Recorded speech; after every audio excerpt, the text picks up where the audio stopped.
Well, welcome to our seminar, and it's a real pleasure to be here today and to see some familiar faces and to have the chance to share some new work with some of my older Edinburgh colleagues. So thank you very much, Amy Chandler, for the invitation. I'm really excited to be sharing some of our work with you today. We're going to be presenting on the challenges that families are facing relating to experiences of climate anxiety and activism in Britain. Apologies if there's banging in the background. I'll try to keep the windows closed. So just to make you aware, my slides today are mostly made up of quotes from our participants, complemented by images which were kindly provided by a local Edinburgh photographer, Mark Miller, who we commissioned to supply photographs that we thought, that he thought were fitting with our research themes. So these photographs are not of the participants themselves, but instead they're from Mark's personal collection, and we've of course changed the names of all the people that we described today. So I'm going to begin by telling you a bit about the wider project, our methods and the people who took part, moving on to present and analyse some of the experiences of some of these people, breaking down into three separate topics. Firstly, some of the challenges of discussing or acting on climate issues at home. Secondly, the pressures of becoming a parent and how this relates to climate action and anxiety.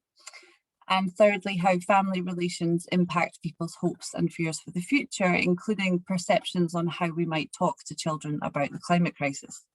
I'm then going to conclude by unpacking the different layers that I associate with our title today, which is Anxiety at Home. So, like my previous work, which was on body-focused repetitive behaviours, including compulsive hair pulling, this research interest really came out of personal experience when I became a mother 4 years ago, and how this experience coincided with my deeper engagement with climate issues. And the combination for me of motherhood and trying to be more involved in climate action soon spiraled into a cycle of increased anxiety, fear and guilt. And so the initial questions that I wanted to ask in relation to this topic were born out of this personal experience of feeling quite lonely with this anxiety, at the same time trying to manage the everyday pressures of work and parenting. And over time, I also realised that this new research idea had important links to my previous work on body-focused repetitive behaviours, which was concerned with the emergence of new mental health labels, the impact of medicalisation on people's lived experiences, the power of community and activism for people living with those labels, and also the tensions that people experience within their families at home. Something we don't really have time to discuss today, but is worth noting, is how different the experiences of labelling have been in this new work on eco-anxiety. And we've actually found that most of our participants don't actually welcome the label of eco-anxiety or agree that it should be considered a kind of new pathology. Instead, they consider the psychological response that they are having, which includes a range of emotions like anxiety, fear, anger, guilt, sadness, as a very rational response to the realities that we're facing in light of a future that's likely to be at severe risk of climate change. And yet, despite the concept not really resonating with people, this language worked really well in our recruitment process. We actually received more inquiries than we were able to accommodate given our tight timescale. And much of this is perhaps down to the increasing reference of eco-anxiety as a label seen in the recent press. So you can see some headlines here. And this offered us an interesting point of discussion during interviews of how people felt their experiences were being represented by the media. One interesting example here is the top left, where this article is actually sponsored by an energy company and is highlighting eco-anxiety, but also encouraging families to switch to their supposedly eco-friendly services. Of course, the other headlines inspired our questions around, the fear that children might have around the realities of the climate change. Things like, is eco-anxiety robbing young people of their childhoods, a bit of which we'll touch on today. So I was lucky enough during this terrible pandemic year to receive a restarting research grant from the Scottish Funding Council to get this new work off the ground. And this generous but very time-limited budget meant that I was able to hire 3 members of a research team, with Dr. Rika Hirose as a research fellow, Hannah Fitchett and Eleonora Ranuzzi as research assistants. And since January, we've been working together to design and implement an ambitious schedule of virtual interviews and focus groups, as well as 2 collaborative events with different climate organisations. And our scope was very broad. So we invited anyone between the ages of 12 and up, living in Britain and experiencing concern over the climate crisis to take part. And our data collection period ran from March to May this year, so it only just ended 10 days ago. And importantly, we really struggled to recruit young people for this study, and only had 1 person, I think, under the age of 18. Otherwise, our participants were mostly white, middle-class men and women, with the exception of 1 young woman of colour and 2 or 3 people that identified as working class. So a quick note on methods. Since I am an anthropologist, I'm a firm believer in slow scholarship, and yet the short time frame for this funding, plus the fact that I'm actually 7 months pregnant now and trying to get ready for maternity leave, has had certain limits on the research that has inevitably shaped its outcomes. And this also made the interviews feel very rushed and frustrating, that we weren't able to spend more time with people. So the project did feel very much like fast and furious ethnography, or to use the recently coined term, patchwork ethnography. And this idea neatly explains the research that many of us are finding ourselves doing right now, which is where fieldwork comes in sporadic bursts between departmental meetings, teaching an online class and collecting your child from nursery, for example. So with that in mind, please excuse the patchwork nature of our talk today, which mostly focuses on the narratives of our participants and doesn't really attempt to situate them within wider literature yet, since we're still working our way through it. So it goes without saying that my team have really made this project possible, and I am so grateful for them for fulfilling such a busy project during such challenging circumstances and smiling the whole way through, as you can see at our recent team meeting here. So thank you to my team. All right. So in January this year, a global survey conducted by the UN Development Programme found that 2/3 of people across the world think that climate change is a global emergency. The UK came out highest in this proportion with 81% of people. And this is in spite of the fact that Britain remains relatively unaffected by climate change. But still, many people clearly believe that in the coming decades, we will have marked dramatic upheaval and suffering as our societies struggle to adapt to the effects of climate change. At the same time, increasing numbers of people are getting involved in climate activism, particularly young people inspired by the likes of Greta Thunberg and other youth activists. But despite this growing awareness and supposed drive for action, our research found that certain challenges and frustrations remain when attempting to discuss climate issues at home with family members. One point that came up for several people that we spoke to was the feeling of being alone and isolated by their intense concerns about the climate crisis. This was neatly put by Margaret, who is an enthusiastic and surprisingly cheerful woman in her 60s, who's highly active with her local eco church group in the east of Scotland. Margaret said several times during our conversations that her family members had always referred to her as the rice and beans person of the family. And this was not a reference to her diet, as Margaret was not strictly vegan or vegetarian, but instead was a playful but seemingly insensitive comment about her passion for environmental issues. Margaret is married and now has 4 grandchildren. And she mentioned how her husband and children, although they are supportive of her climate work, they don't do very much themselves. And she says that she was surprised at how little they engaged with climate issues. The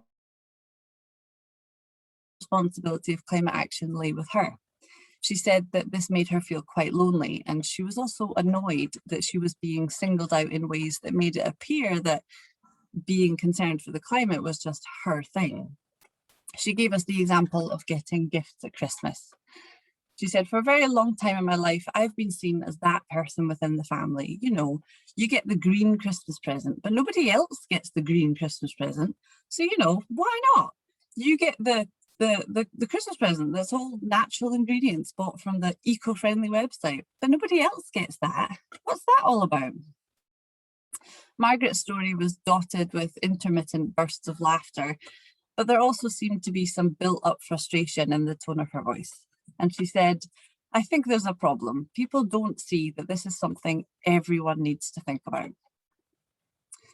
Bethan, who is a mother of two in her 40s, working for a sustainable non-profit organisation in England, also described the feeling of being different to her wider family who didn't appear to share her climate concerns. Her example was also focused on the topic of material things like presents that were bought for her children. She said, when my mum sends the kids a present and it's, you know, something I wouldn't have bought or something that's damaging, you know, I see the damage first, but my mum completely ignores it. And I can't say to my son, you can't have that, or isn't that a lovely present that Nana bought, but it's bad for the planet. So there's that kind of tension. Bethan admitted that her mother, who was now in her 70s, was simply unlikely to change her habits at this stage of her life. But memories of her own childhood also made her feel that her mother's experience of parenting was very different to her own, both for generational and class differences. She said, I'm from a family that consumed. I'm from a working class background. It was all about stuff, like, you know, buying stuff for your children, having stuff, presents, you know. There's no thought to consuming wisely. It was about quantity, not quality. And I remember that even as a child, when I think back, and I was being kind of conscious about consuming, that was always sort of a part in me. I'm very different from my family in many ways. These experiences of buying gifts for family members and the different tensions that these examples reveal remind us of the importance of gift giving within families and how people who are deeply concerned about the climate crisis often feel caught between accepting gifts that are bad for the planet while also acknowledging that gift giving is central to kinship relations, particularly relationships between grandparents and grandchildren. This dilemma also came up in an interview with Audrey, who told us that she no longer goes shopping with her mother due to the differences in approaches to consumption. And she tries to avoid high street shopping, for example. But Audrey said that this change had made her feel guilty and she feels like she was letting her mum down because shopping had always been an important way for them to spend time together and what she called an old bonding activity as mother and daughter. So guilt was a common theme that came up throughout our interviews and focus groups and deserves really an entire paper of its own, but people often just expressed feeling guilty about making other people in their lives feel bad about not doing enough. Or they avoided having conversations about climate action in order to avoid making other people feel guilty. So in general, most of our participants were very understanding of the reasons why their family members and loved ones weren't as active as they were, explaining that there are genuine barriers to this kind of work. As Jonathan, an Englishman in his 70s, said, you realise not everyone feels moved to do something. You know, we're all different and not everyone can or wants to, thinks it's too dangerous, you know, too difficult to get involved in something that's quite tricky and quite hard. So for those in later life, they recognised that there were certain times in life when getting involved in voluntary climate or political action was much easier due to the financial and time pressures on working-aged people, especially those with young children, as Margaret said about her children. My son and his partner have 4 children and they live in the middle of a housing estate. And you know, there's lots of McDonald's, and I'm not dissing McDonald's. I like the odd McDonald's, but you know, it's a different way of life. And you know, my daughter, she's a makeup representative, and I look at all the plastic and I was like, oh, I hate it, but I don't say anything, you know? So the barriers to living a more sustainable life were often linked to parenting for those of our participants who had children. They described the relentlessness of becoming a parent and the overwhelming amount of waste and packaging that having a baby involves. For Gabriel, who is a French man living in Scotland, whose son was just 8 weeks old when we interviewed him, he described how most of his sustainable lifestyle choices, like being vegan, for example, had completely changed when his baby was born, with his partner wanting to eat more meat to keep her protein levels high, and they both accepted that these changes were simply necessary for this moment in their lives. But interestingly, becoming a parent also acted as a catalyst for people to get involved in climate action and to have lifestyle changes for the first time. And this was definitely, it also triggered a real sense of anxiety and distress for some people. This was the case for Astrid, who told us that after having her daughter, it was a real turning point for her climate awareness. She said, "I think that all my denial and all my numbness just got cracked open one evening and I just went to bits. I went into a terrible state of terror. I was a mother now, and that added a whole layer of fear and grief." But Astrid also realised that this intense fear and grief was affecting her ability to parent in the ways that she wanted to. And so self-care and care for her daughter became connected in a vital way. She said, "If I'm an activist and I become unable to parent my child in a present way because I'm so sucked up in my anger and fear, that's also not going to be helpful. So I need to be able to do that in a way where I can be in the here and the now."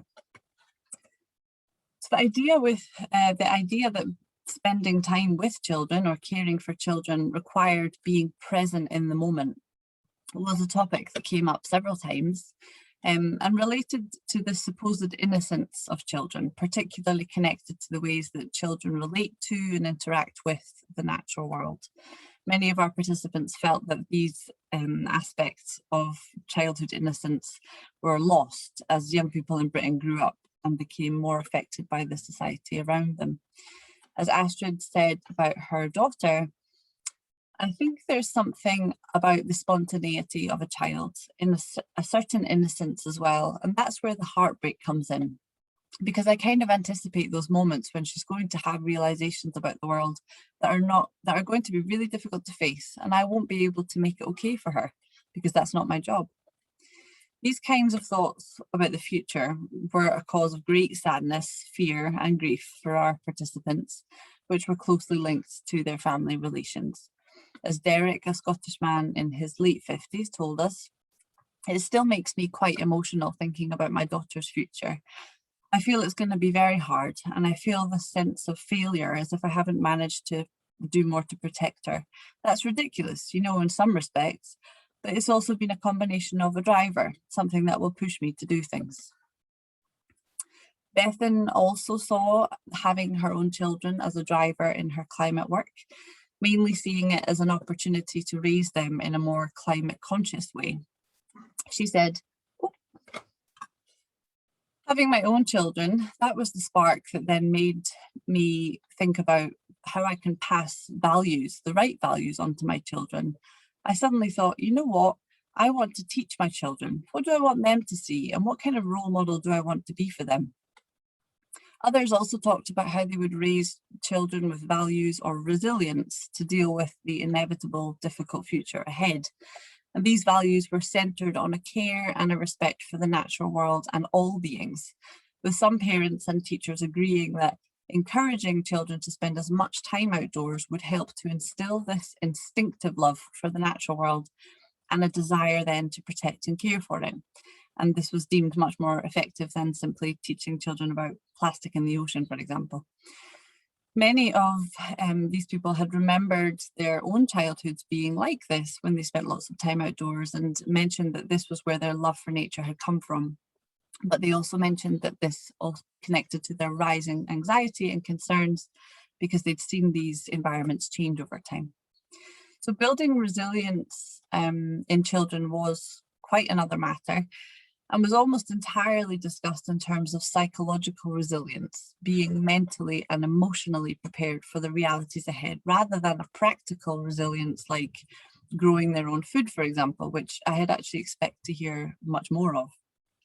Trying to unpack what this resilience looked like in practice wasn't always possible through such short interviews, especially since the topic was often quite challenging to discuss. But it was clear that there was somewhat divisive attitudes among these climate activists about how much children should be told about the climate crisis, and instilling fear and anxiety was a genuine concern. As Bethan put it, I don't know at what age I start talking to my son, the oldest one, who's 7, about the reality of what we're facing, because I don't want them to worry in any way, and I don't want them to go to bed and, you know, he worries about everything. I don't want to give him one more thing to worry about. During one of our focus groups, the topic of how to talk to children about the climate crisis created a bit of a disagreement between Gabriel and Margaret.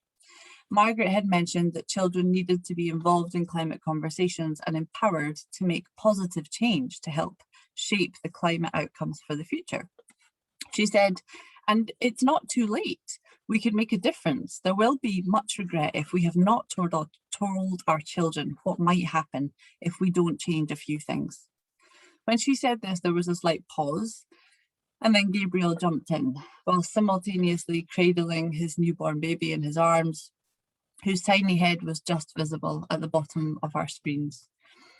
He said, "This message of saying it's not too late, you cannot say that in schools, because if you are going to tell the truth, the harsh truth is that it is too late for climate chaos to be prevented. The real issue is just facing the apocalypse, you know, that's coming, and that is irreversible." Gabriel continued to share his own understanding about the realities of what was coming and how to prepare young people for it. And then Margaret was invited to respond to what he had said. And her first words were, "I can't agree at all with that it's too late. No, I won't go down that line. We have to sustain hope."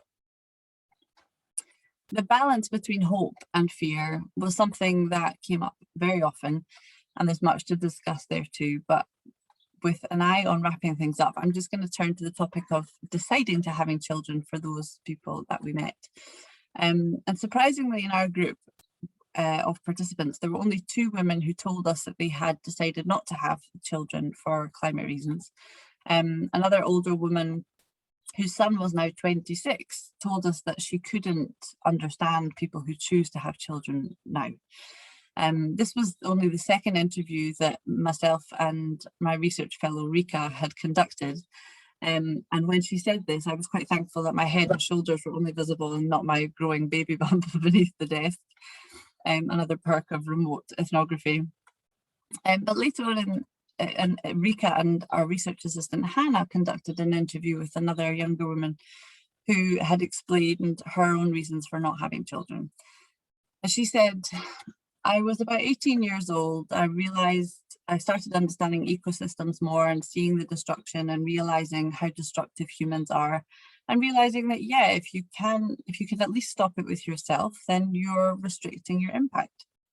The conversation then turned to the pandemic and people having children during this time of uncertainty, to which Kirsty responded, "Yeah, 2 of my close friends have had babies during the pandemic, and I just watch them. I find it really hard. I can't congratulate them. I just can't, because I think, my God, those children are going to suffer."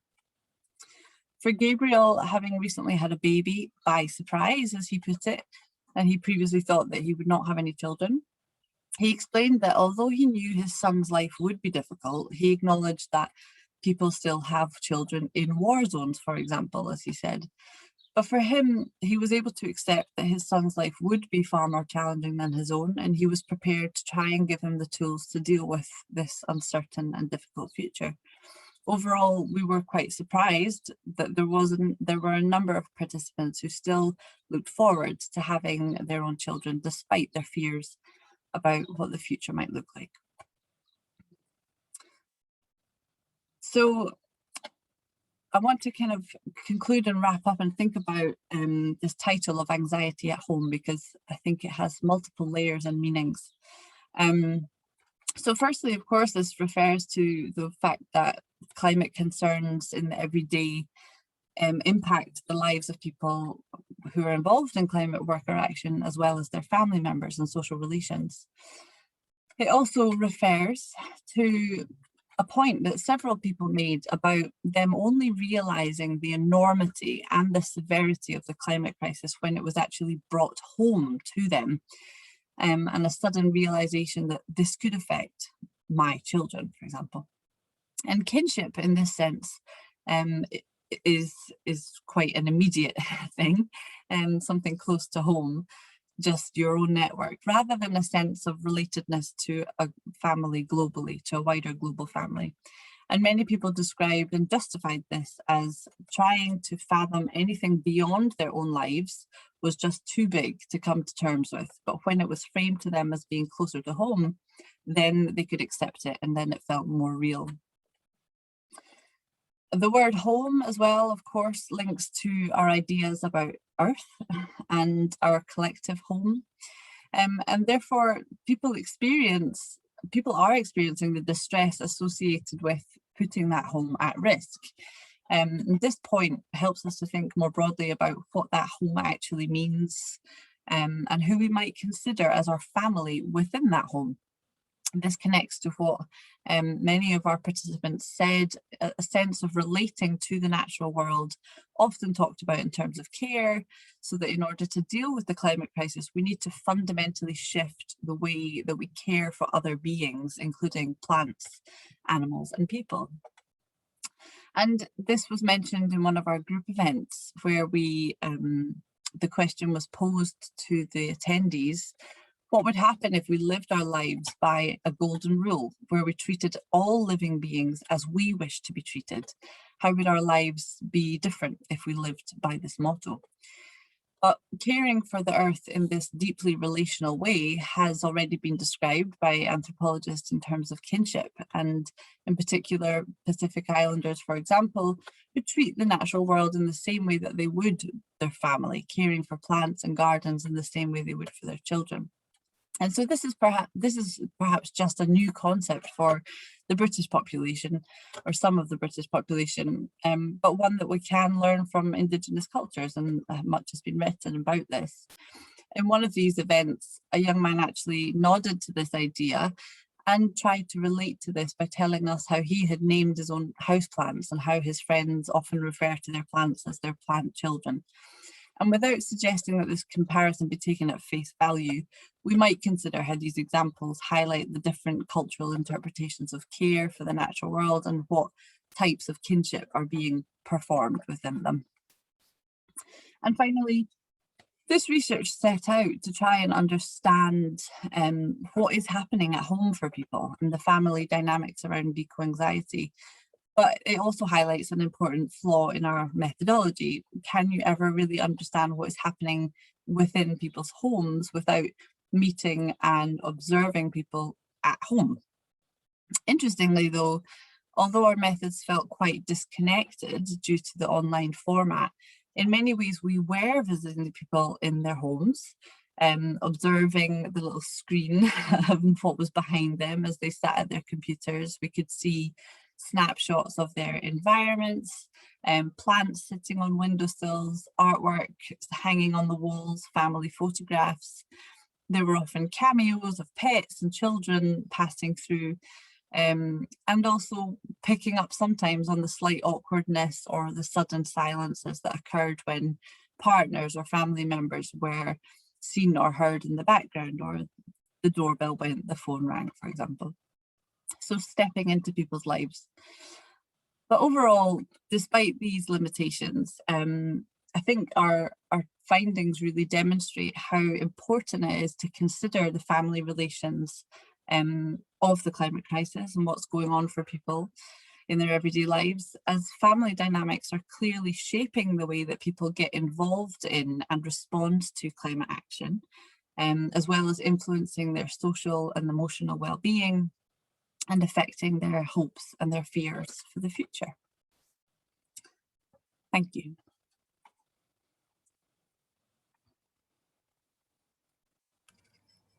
Thank you, Bridget. That was wonderful.